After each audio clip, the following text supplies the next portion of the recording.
9 मई पाकिस्तान की तारीख में यौम सियाह के तौर पर याद रखा जाएगा। ज़िम्मेदार जमहूरियतों में सियासी मफाद के लिए इमलाकी तोड़ फोड़ कभी नहीं देखी।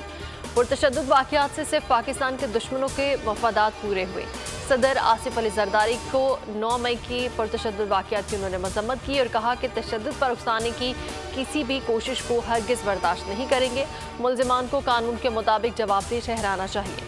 अफवाज मुख्तलिफ ख़तरात से कौम के दिफा में पेश रही है।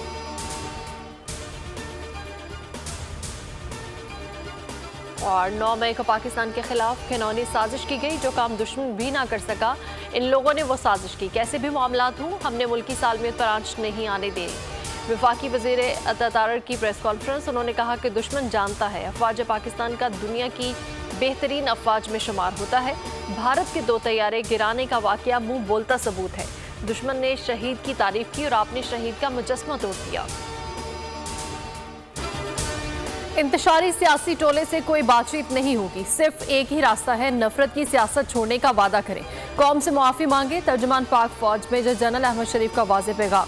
DGISPR ने मुलव्वस अनासर के वीडियो सबूत आवाम के सामने रख दिए। प्रेस ब्रीफिंग में कहा कि 9 मई करने और कराने वालों को आइन और कानून के मुताबिक सजा देनी होगी।